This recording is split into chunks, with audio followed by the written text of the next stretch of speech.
Shalom, brothers and sisters. Hope everyone's doing very well.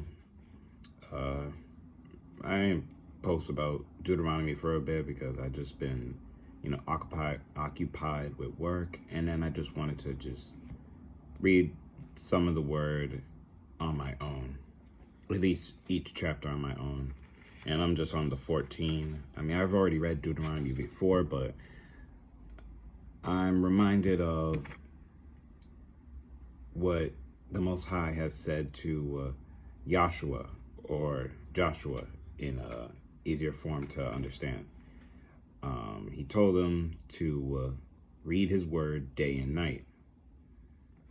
So, and the word for them obviously was the Torah. Obviously, back then they didn't have the second covenant or the renewed covenant, the second testament. They didn't have that, obviously. They had just nothing but the first 5 books. They had the Torah. And the Most High has told them to read it day and night, to memorize it, to keep it deep in his heart. And that's what I'm trying to do with my my walk with him, just trying to keep, or at least trying to know much more of his right rulings, his laws, his statutes, his commands, aside from just the 10. And again, some people think that, oh, we don't have to do this because, Christ died for us and hoopla. But, again, I feel like, it's sad I got to keep saying this every time, but, we're not keeping his law, statutes, and commands to obtain salvation. We are keeping it because we are guarding it, because that's how we show we love the Most High. That's how we show it. Even his son has said, if you love me, you will keep my commands or guard them. So, yeah, I'm doing it just because I want to show the Father that I love him. Anyways, though, I believe I ended off on 11, if I'm not mistaken. So I'm going to go on to 12. Deuteronomy chapter 12. These are the laws and right rulings which you guard to do in the land which Yahweh Elohim of your fathers is giving you to possess all the days that you live on the land. Completely destroy all the places where the nations which you are dispossessing serve their mighty ones, on the high mountains and on the hills, and under every green tree, and you shall break down their altars, and destroy their pillars, and burn their Asherim. Again, we're going to get some difficult names, so forgive me on that. My pronunciation is not the best. Anyways, though, with fire, and you shall cut down the carved images of their mighty ones, and shall destroy their name out of that place. I am going to do a little bit of, very little commentating, or I should say giving my input or certain things on this.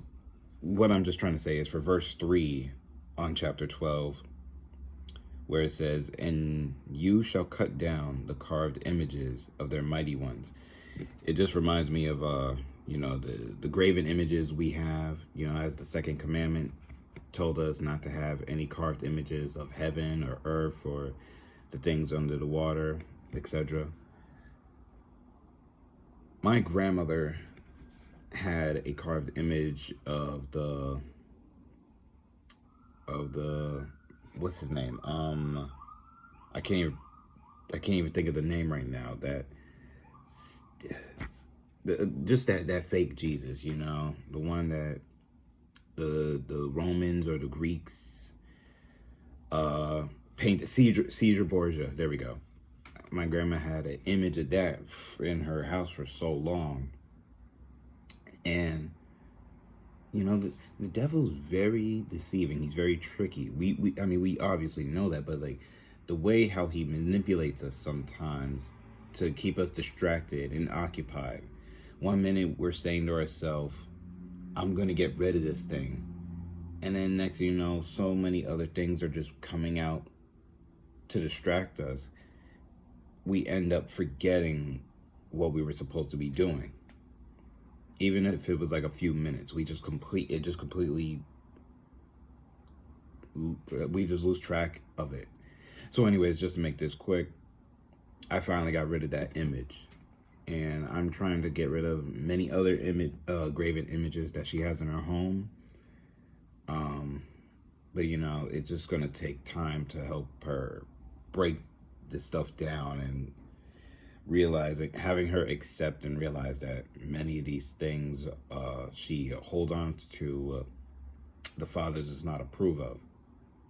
So yeah, so what I did with that carved image, she was trying to sell it like I think a month ago. She was saying, "Oh, let's sell it," and then, you know, I was looking for the images and stuff like that, and like the exact image and see how much we could sell it for and whatever. And praise to the Most High, I couldn't find an image because me personally, I wanted to destroy it. I just wanted to snap it in half in front of her. I wanted to burn it, do whatever I can. But you know, she was so eager on trying to sell it for money, but that's not what the Most High wants. Like, he wants us to know we have trust in him, that he is the provider, that he will provide everything for us. And she, you know, obviously, you know, she's still doing the religious things, you know. But anyways, so I finally just took it out. You know, it was like after that month, weeks after, I finally just said, I'm not selling this. I'm destroying it, because that's what the devil wants. He wants us to just keep occupying and holding it off in here as long as we can. So I took it with me while I was heading out to work. Found a little alleyway, and I just smashed it on some rocks, and that thing was thick. Like, the wood they used, I think it was like from the 1800s, maybe something like that. 18 something, not 17, 18 something. That wood was like really thick. But anyways, yeah, I just smashed it on some rocks, and then, you know, it split into like 4 and whatever. So yeah, then I just went on with my day. I felt like so,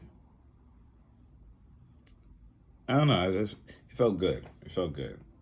Maybe it's because it brought the inner child in me breaking something. I don't know. Or maybe it was because I did it for the Most High, just trying to break down many false images that the world has, that Satan has made to worship him, and I'm trying to break it down. I don't know, you know, but it just felt good when I destroyed it. Anyways, though, verse 4, do not do so to Yahweh, your Elohim, but seek the place which Yahweh, your Elohim, chooses out of all your tribes, to put his name there for his dwelling place, and there you shall enter. And there you shall take your burnt offerings, and your offerings, and your tithes, and the contributions of your hand, and your vowed offerings, and your volunteer offerings, and the firstlings of your herd and of your flock. And there you shall eat before Yahweh your Elohim, and shall rejoice in all that you put your hand to, and shall rejoice in all that you put your hand to, you and your households, in which Yahweh your Elohim has barak you, which means bless. Do not do all that we do here today, each one whatever is right in his own eyes, because you have not yet entered the rest and the inheritance which Yahweh your Elohim is giving you. But you shall pass over the Jordan, and shall dwell in the land which Yahweh your Elohim is giving you to inherit. And he shall give you rest from all your enemies round about, and you shall dwell in safety. And it shall be that unto the place which Yahweh your Elohim chooses to make his name dwell there you are to bring all that I command you, your burnt offerings, and your tithes, and the contributions of your hand, and all your choice offerings which you vow to Yahweh. And you shall rejoice before Yahweh your Elohim, you and your sons and your daughters, and your male servants and your female servants, and the Levites who is within your gates. Since he has no portion nor inheritance with you, guard yourself that you do not offer your burnt offerings in every place that you see, except in the place which Yahweh chooses in one of your tribes. There you are to offer your burnt offerings, and there you are to do all that I command you. Only whatever your being desires, you shall slaughter and eat, according to the barakah of Yahweh your Elohim, according to the blessings of Yahweh your Elohim, which he has given you within all your gates. The unclean and the clean do eat of it, of the gazelle and the deer alike. Only the blood you do not eat. Pour it on the earth like water. You are not allowed to eat within your gates the tithe of your grain, or of your new wine, or of your oil, or of the firstlings of your herd, or of your flock, or of any of your offerings which you vow, or of your volunteer offerings, or of your contribution of your hand. But eat them before Yahweh your Elohim, in the place which Yahweh your Elohim chooses, you and your son and your daughter, and your male servant and your female servant, and the Levite who is within your gates. And you shall rejoice before Yahweh your Elohim in all that you put your hands to. Guard yourself that you do not forsake the Levite as long as you live in your land. When Yahweh your Elohim enlarges your border as he has promised you, and you say, let me eat meat because you long to eat meat, you eat as much meat as your being desires. When the place where Yahweh your Elohim chooses to put his name is too far from you, then you shall slaughter from your herd and from your flock, which Yahweh has given you, as I have commanded you, and you shall eat within your gates as much as your being desires. Only as the gazelle and the deer are eaten, so you are to eat of it. The unclean and the clean alike eat of it. Only be firm not to eat the blood, for the blood is life. Do not eat the life with the meat. So that's verse 23 on not eating the blood. So hopefully that helps some people, wake up to certain things. When you're cooking something, you like to leave a little bit of the blood in there. That some people like to say it's extra flavor. That sounds nasty. But anyways, just pour out the blood when it comes to whatever you're making. I'm not saying whatever you do in Deuteronomy. I just mean in general. If you're cooking something and there's blood in it still, try to pour that out. Anyways, verse 24. Do not eat it. You pour it on the earth like water. Do not eat it, that it might be well with you and your children after you, when you do what is right in the eyes of Yahuwah. Only the Kodesh, the holy gifts which you have in your vowed offerings, you are to take up and go to the place which Yahweh chooseth, and you shall make your burnt offerings, the meat and the blood, on the altar of Yahweh your Elohim. And the blood of your offerings is poured out on the altar of Yahweh your Elohim. And you eat the meat. Guard and obey all these words, which I command you, that it might be well with you, and your children after you forever, when you do what is good and right in the eyes of Yahweh your Elohim. When Yahweh your Elohim cuts off from before you the nations which you go to dispossess, and you dispossess them and dwell in their land, guard yourself that you are not ensnared to follow them after they are destroyed from before you, and that you do not inquire about their mighty ones, saying, how did these nations serve their mighty ones? And let me do so too. Do not do so to Yahweh your Elohim, for every abomination which Yahweh hates, they have done to their mighty ones, for they even burn their sons and daughters in the fire to their mighty ones. All the words I am commanding you, guard to do it. Do not add to it, nor take away. That is Deuteronomy chapter 12. Those last few verses were very powerful, I would say. I made a video about that, about 12, Deuteronomy 12, like a year ago. But yeah, even still, just reading back to it, it's still powerful. And it shows how far off, as Yasharel, as Israel, the true tribes, the true descendants from the 12 tribes, how far we have transgressed against our Father.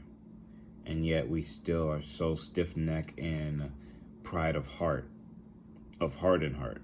We still, as a people, fall away from him.